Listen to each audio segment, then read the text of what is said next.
Welcome to Financially Speaking, brought to you by Buska Retirement Solutions and its affiliate firms. We offer retirement, tax, and legacy planning from a dedicated family-built team. In today's episode, we'll discuss the common barriers women face when it comes to investing and saving for retirement, how to overcome them with confidence, and how to set financial goals that help you build stability and long-term wealth. And now for our weekly question and answer segment. Welcome back to Financially Speaking. I'm here with Cole Bruner and Kaylee Berenson from Buska Retirement Solutions to discuss the common barriers women face when it comes to investing and saving for retirement and how to overcome them with confidence. Kaylee, Cole, thanks for joining me today. Absolutely. Good. Hey, first question. What are some of the biggest reasons that women tend to invest less or later than men? Well, I think that's a really important question because it's not about capability. I mean, women are definitely capable investors, but it really comes down to access, time, and, the financial world and how it's historically been structured. So when we look at that first structurally, women still face a gender pay gap. And often they're going to take career breaks so they can raise kids, care for their aging parents, and that caregiving work gets incredibly valuable, but often it goes unpaid, and so that's going to lead, to lower retirement contributions and delayed investing. Next, if we look socially, the financial space hasn't always been that welcoming or inclusive for women. So for decades, money and investing, it was always the man's territory. Yeah. And, that messaging, it can really linger with women. So women, they can feel a little discounted or, in financial conversations with their traditional advisors, they may feel a little underserved. And that just makes it a little bit harder to feel seen or feel confident when starting to invest. Sure. Then if we look at the psychological side of things, many women want to feel completely prepared before they start anything new in life. I know I do, but especially when it comes to investing, they're thoughtful, they're cautious, they're deliberate, and that can really also delay, the getting started when it comes to investing. So if you add in the time, pressures of work, caregiving, and then also navigating a world full of financial jargon, then you can see where these barriers are really going to stack up. But the empowering part here is that Fidelity did a study on women in investing, and it turns out that when women do invest, they actually outperform men by about 40 basis points. I know, great, right? Women, they I hope we get into why that is. I need some secrets for that. Women, they tend to trade less, and then, they stay the course and they focus on the long-term goals. That's really how you can build wealth over time. And so it's not really about how women are risk averse, it's how they're risk aware. And with the right access, tools, and encouragement, well, then they can invest confidently and effectively, if not more so than anybody else. That makes a ton of sense. We talked about last episode of how the emotions play such a part in that. So that's sometimes we're our own worst enemy when it comes to that. Absolutely. How do social norms play a part in this financial planning and investing world when it comes to men and women? Well, I think one of the things that we see really often is that, especially in married couple settings, husband and wife and all that kind of stuff, oftentimes we find that the wife kind of leaves it up to the husband. Right. And, just kind of assumes that they're doing everything the right way. And we have had a multitude of different situations where the wife outlives the husband and then is now trying to make heads or tails of kind of what the decisions were that were made by the husband. And so, sometimes we find that they don't always necessarily 100% agree with the way that things were structured. Right. And all of that. And so we always tell, we always tell clients that at the very least, both spouses should always be involved in the financial planning process.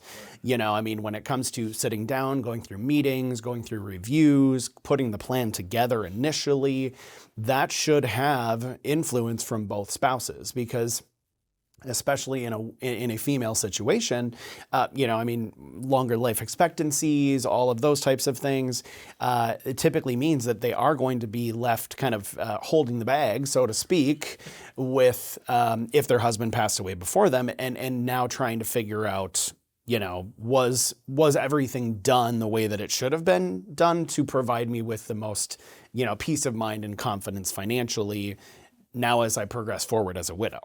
Right. I suppose if stereotypically I control finances in my house, not because I am better at it, but because she has other roles that I don't do as well, like asking my kids' teachers' names. I'll struggle a bit on that one.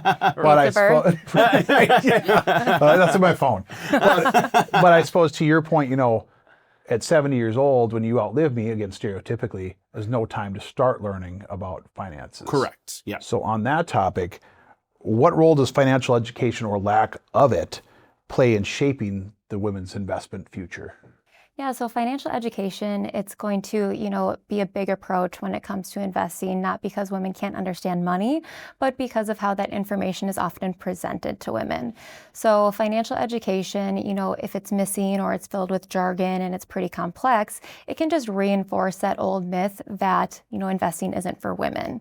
But when we add in financial education that's approachable, it's practical, and it's inclusive for women, it's really going to change everything for them because it's going to build that knowledge and that confidence, and that's really where that empowerment begins. From a young age, boys are often told to grow wealth, take on risks. Girls are told to, be safe and cautious. And so those subtle messages, they can really stick with you throughout life. And if you don't have that financial education to kind of counteract that, then women may, be a little bit less secure when it comes to money, and they might not take on those opportunities. So if we can change that narrative, then women can, see that investing is simply a form of self-advocacy, and they can step into it with more confidence and purpose. So that's exactly why we started our Empowered by Buska Women's Group. Yeah. We saw that need for a space, for women to ask questions freely, and they can, be in a judgment-free zone. They can support each other. Through our lunch and learns and our workshops and our social events, we've really seen women, build up that confidence and learn how to take those smart levels of risk, but also focus on that long-term growth.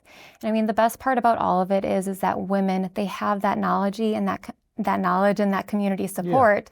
Once they lean in, they take action, and they build up that self-esteem, then with every financial decision that they make, it's not just about learning the numbers, it's about rewriting the story of what financial independence looks like for women.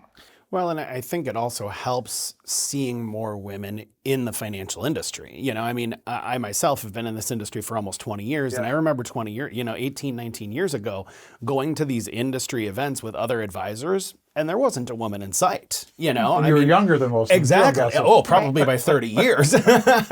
But in all reality, that dynamic has really shifted too. Yeah. And part of why we've wanted to really pioneer this Empowered by Buska kind of this new effort to really outreach and connect with women in finance, because we have a lot of women on our team, we have women advisors, all of this stuff is now helping women to understand, or I guess feel more comfortable with being an active part of the financial industry in some capacity, whether that be just, kind of diving into their own planning processes or anything along those lines. But I think just knowing that, that the financial world isn't just a guy's world anymore necessarily. It really has evolved over the course of time. And I feel like that maybe is part of that stigma of why, the male of a married couple has always kind of handled the finance, because, it's the guy financial advisor. Exactly. Right. And so now that dynamic is shifting and changing, and that, the kind of the image of what you think of when you think of a financial advisor is changing, younger females, all this kind of stuff, I think is really, really exciting too, because it just makes people of all walks of life feel more comfortable coming in the door and meeting with an advisor that they feel they can really connect to. Right. Good points. Why don't we touch more on this when we come back after the break here. Yeah.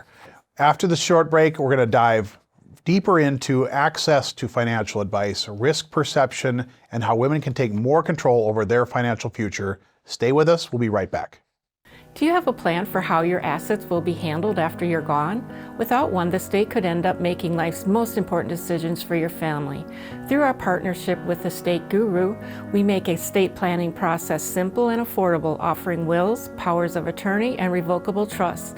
On average, our service costs 70% less than the traditional estate attorney fees, and you may even qualify for free financial and healthcare power of attorneys. Call our office today to get started. And now back to our weekly question and answer segment. Before the break, we discussed why women may feel hesitant to invest and the role of confidence, education, and cultural expectations. Now we're going to talk about why women often have saved less than men have. So let's start back to you. You brought up an interesting point. That women don't always seek the financial advisor out because they want to be more prepared, more knowledgeable before they start that process. It's kind of like what a job's like. You need experience for it. He can hire you, and you're like, well, how do I get experience? What should a woman do if they don't feel that overwhelmed and uneducated to start that process? Well, I mean, I think just starting is really a good kind of mindset to have. You know, I mean, like you said, I mean, ultimately, when you're applying for a job that you don't have experience for, how do you get that experience? You figure out a way to get in there and start doing it, right? And so I feel like there has been a lot of, you know, and not just in females, but obviously, oftentimes it is more apparent in the female kind of demographic, is that you're right. They do want to be more knowledgeable. And especially if they are meeting with, you know, maybe a financial professional that can be a little bit more intimidating, and people are nervous that they, you know, might be judged by that financial professional because they don't have the knowledge or the expertise that they're looking for. But I think the way that I always put it to clients is, we're not expecting you to be an expert. Right. You know, in fact, we're expecting you not to be an expert. You know, ultimately, if you're an expert, you don't need us in most cases, unless you just don't want to do it yourself, which sometimes is the case. But I mean, I think the way that I've always looked at it is, you don't know what you know until you know. And starting a conversation and realizing that we as financial professionals are also just human beings too. You know, we're not some scary, you know, I mean, no different than me not being afraid to, you know, ask the guy that's changing my oil or doing work on my car what that means, or to explain it in some sort of non-foreign language. You know, I mean, really, financial industry is no different. You have to understand that you're not going to have all the answers, and you're not going to understand everything, but you need to find someone that you feel you can connect with on that personal level, and that can explain things in ways that you can interpret and absorb. I've always told clients that, because I've had clients come in over the years and they're like, you know, I go to my financial professional with a bunch of questions, and I feel like I walk out with more questions than when I walked in, because I just don't feel like we speak the same language. And I've always told clients, from my perspective, that means that that's not the right relationship for you to be in. You know, if you're not walking out of that office feeling more confident, more empowered, you know, more knowledgeable, then it probably isn't the right, you know, relationship. I mean, if they're speaking industry lingo and all of the things that they're saying are going straight over your head, that's not really going to get you to the point where you feel comfortable and confident and you have peace of mind to know that you have the right plan. Right. You should feel equal to, not. Yeah, absolutely. You know, plain English is a real thing. Women would probably feel more comfortable if they knew how little men knew about investing. Well, this is true too. Absolutely. How could a woman prioritize saving when they're balancing debt and childcare? I mean, they live in an expense world. How do they balance saving with that? Well, I think, you know, there's a lot of barriers that women are going to face when it comes to that, and it usually doesn't have anything to do with discipline or motivation. You know, we talked a little bit about the income barriers that women face. So the gender pay gap, you know, that means, you know, on average, women earn less than men do for the same work. You know, so that means that they have less to put aside every month and save.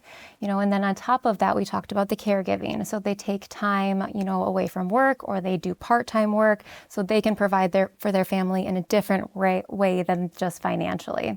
You know, that's going to lead to fewer years of full-time work and pay, which is going to lead to lower Social Security benefits down the road, and then decreased access to those employer plans and those matches. And then it's just harder for them to set up those automated savings. That's going to be, you know, that compounding growth working for them behind the scenes.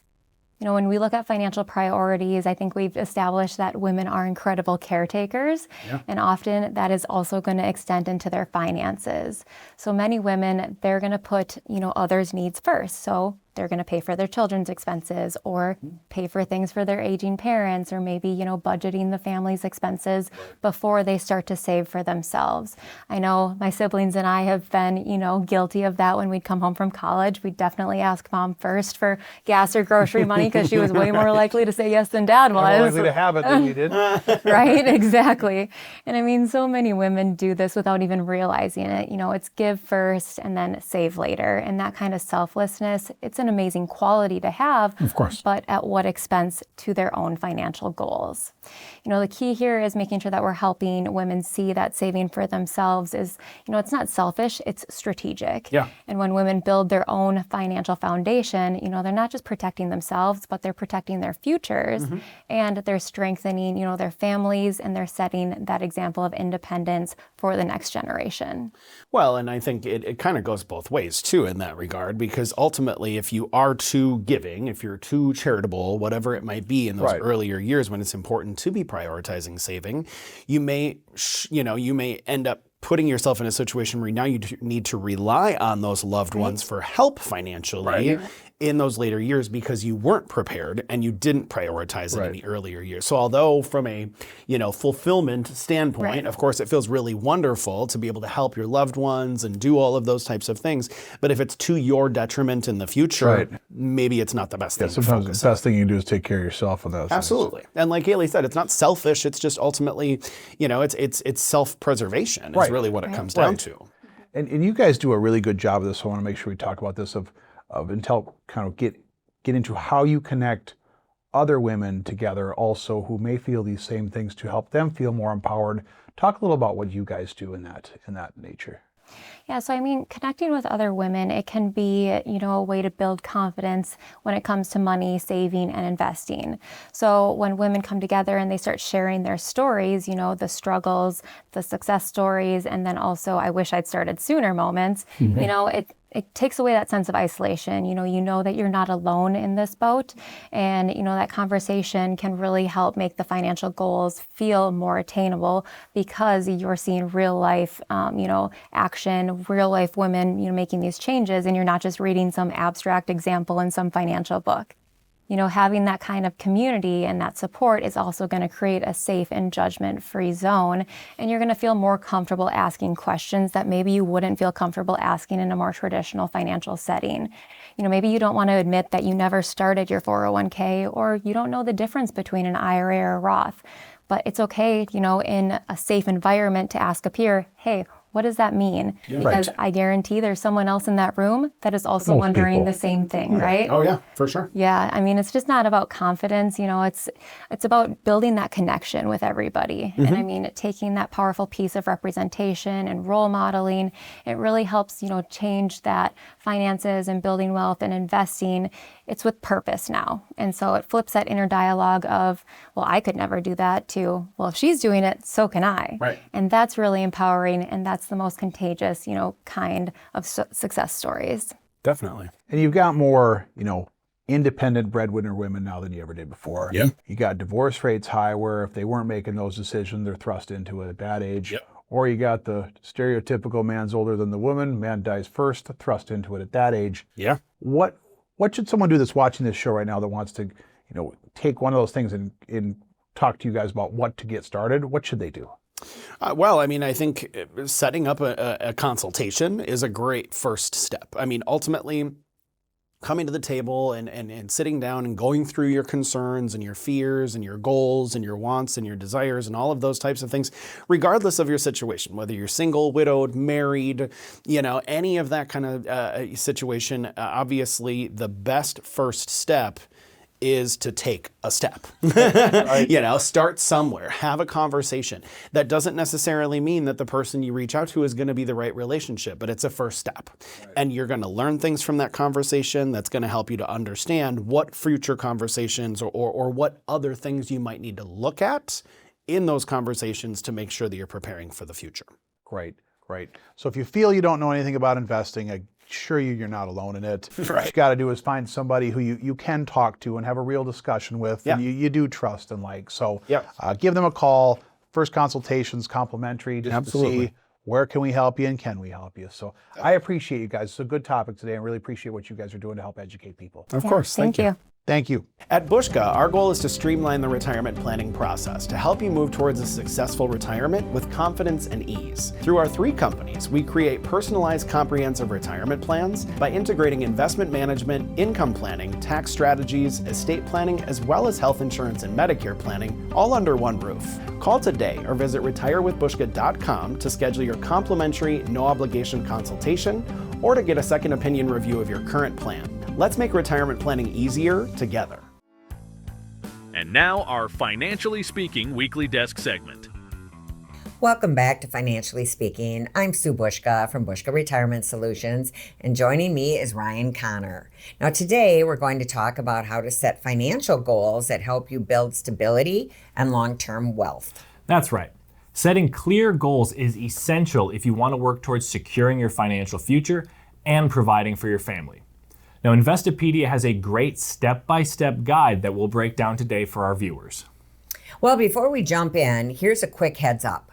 Both of us are seasoned financial experts, but for the purposes of this conversation, I'll be the curious listener today, and Ryan will share tips and advice.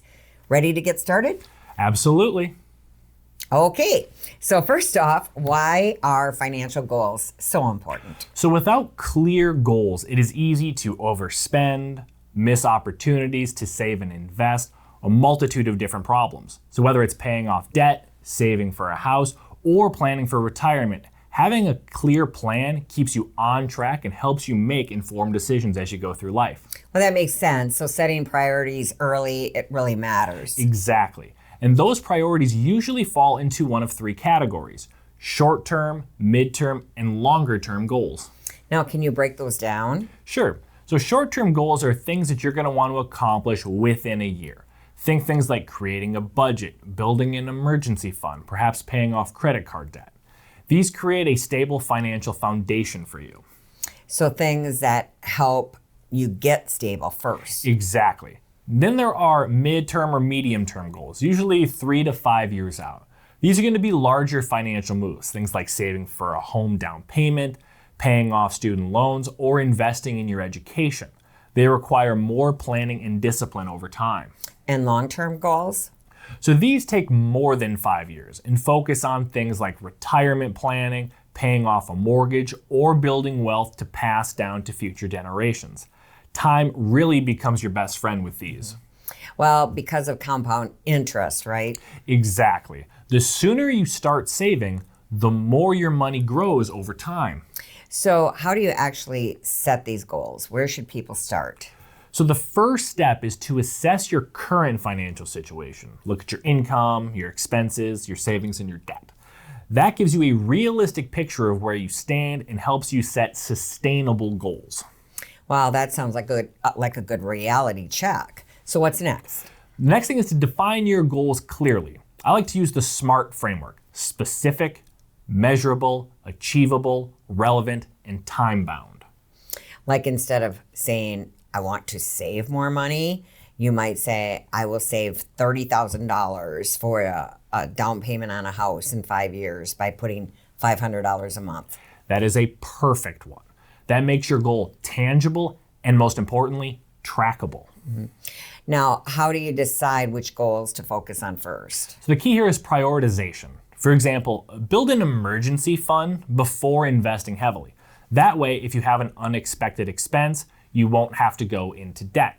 Also, paying down high interest debt quickly can save you a lot in interest payments over time. Well, that's smart. What about putting all of this into a financial plan? So a solid financial plan combines budgeting, saving, and debt management. Budgeting is the foundation, and don't let budgeting intimidate you. There are plenty of apps that actually make it easier than ever by linking directly to your accounts, showing you exactly where your money goes. Well, some people find budgeting boring or overwhelming. Are there any tips? So you can try the 50-30-20 rule. That means 50% of your income goes to needs, 30% goes to wants, and 20% to some sort of savings. But the most important strategy is to pay yourself first. Set aside the savings before you cover anything else to ensure that your financial security in the future is stable. I like that. What about emergency funds? So an emergency fund is crucial. Experts recommend 3 to 6 months of essential expenses saved, but if you have irregular income, aim for up to 12 months. You're going to want to start by figuring out how much you're going to need and then save what you can each month until you reach your overall emergency fund goal. And debt? What's the best way to handle that? So there are a couple of popular methods to handle debt. The avalanche method tackles high interest debt first to minimize interest costs, while the snowball method pays off small debts first to build momentum on those payments. Also remember, not all debt is bad. For example, a low interest mortgage can actually be a financial tool and asset on your balance sheet. But high interest credit card debt should be paid off aggressively. Yeah, once the plan is made, how do you stick to it? So automation helps a lot. Setting up automatic transfers to saving and investment accounts makes sticking to these goals easier and reduces the temptation to spend. And what about keeping goals updated? So your financial goals aren't set in stone for life. Life changes like marriage, kids, career changes are going to all impact your priorities. It's good to review your plan at least once a year and then make adjustments accordingly. What about common setbacks? So underestimating expenses is the most common one. So track your spending carefully. You're going to want to fight procrastination by setting yourself calendar reminders and have accountability partners. Emotional spending is another major challenge, but setting spending limits on yourself can help. And don't forget tax implications. Consulting a financial advisor can be very helpful with that. That's great advice. So what's the bottom line? So financial goal setting is ongoing. It requires planning, discipline, and flexibility. Start where you are, be clear about what matters to you, and then build from there.